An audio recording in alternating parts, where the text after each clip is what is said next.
Hello and welcome to Brawl News. Today's first story is a story on the first ever Brawl Stars Olympics, more commonly known as...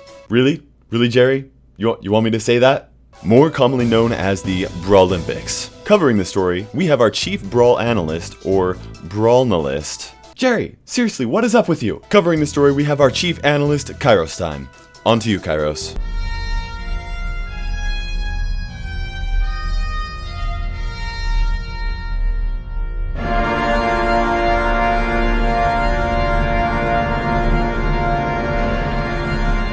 Hello fellow brawlers, I'm KairosTime and it is time to brawl. Welcome to the first ever Brawl Olympics! For today's event, guys, we're going to be taking all of the brawlers. We are going to comparing all of their regular attack ranges to see who has the longest range by using only their regular attack. Now make sure you subscribe, hit that notification bell for future events in the Brawl Olympics. In addition, I also have several other events lined up for the future. Now before we start, let's go ahead and review how this was all made. Now the most important thing is that I got every brawler except for Frank. We'll get back to Frank. Every brawler in the perfect position, up very close up to the wall and up next to that box so that each measurement is absolutely perfect. Now the ranges will actually be compared using this perfectly scaled ruler that counts for literally every single pixel.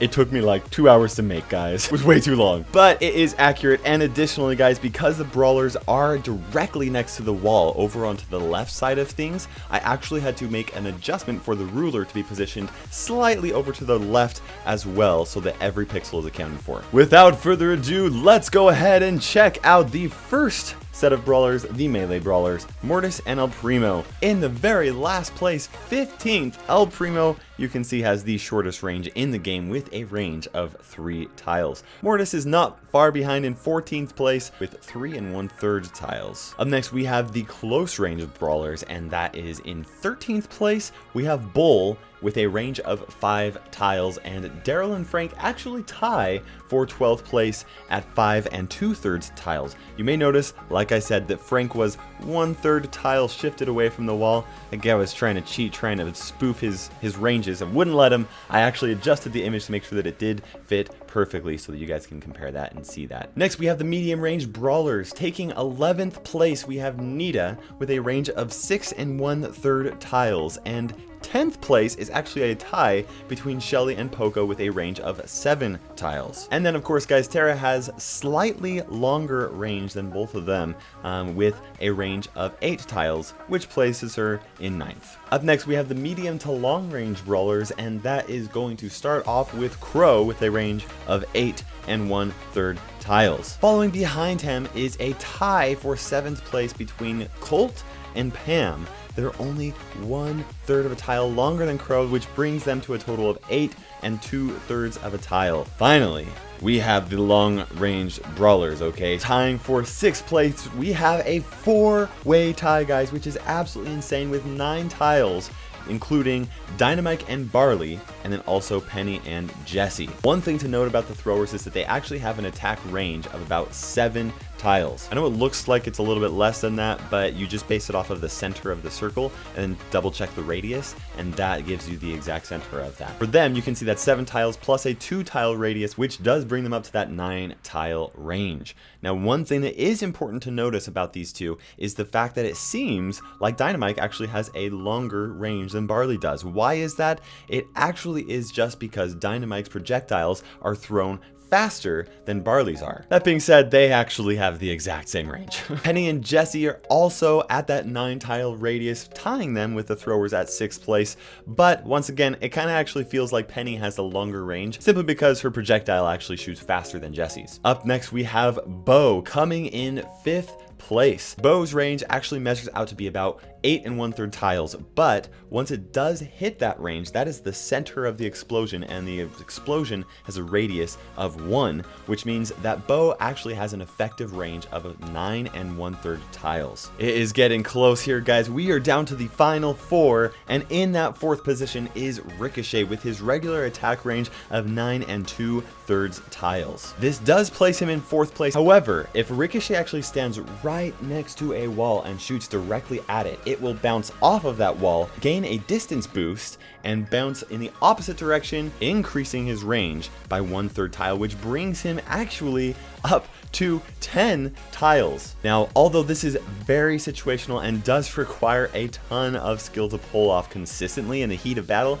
it does actually technically tie him in 3rd place with Piper. Piper, straightforward, has one of the longest ranges in the game with a range of 10 tiles, but she is not number 1, she's not even 2, she is number 3. Coming down into the 2nd place, the man with the glasses, Brock. When placed against the ruler, Brock's range appears to actually just be 10 tiles, okay? But when that rocket explodes, it actually has a tile radius of 1 from where it exploded. Now, interestingly enough, his rocket actually does not explode at that 10 tile mark. It actually explodes at 9 2/3 tiles, which places his effective range at 10 2/3 tiles. That's right, just a little bit further out than Piper. Finally, guys, we have the number 1 ranged brawler. He is always looking for a cuddle, but he'll probably never find one. You may have guessed it, it's Spike. Spike's regular attack actually only reaches 7 2/3 tiles long, but once it does reach that max range, the ball will explode and 6 spikes will go off in different directions, and those each travel a total distance of 5 additional tiles. This puts Spike's effective range at a whopping 12 2/3 tiles, which is just insane. Now, due to the randomness of the directions of those spikes, you can't always count on every single attack reaching that distance, but it does still make Spike's attack the number 1 range attack in Brawl Stars. But wait, guys, we do still have 2 honorable mentions that I really wanted to, well, honorably mention, because when their shots hit an enemy brawler, they actually extend further. That is right, we are talking about both Penny and Jessie. When Penny's attack hits an enemy brawler at max range, the coin pack explodes, sending out 3 coins to further extend Penny's range. Each one of them actually travels an additional 4 2/3 tiles, which makes it possible for Penny's regular attack to reach a range of 13 2/3 tiles, guys. So technically, that's even further than Spike.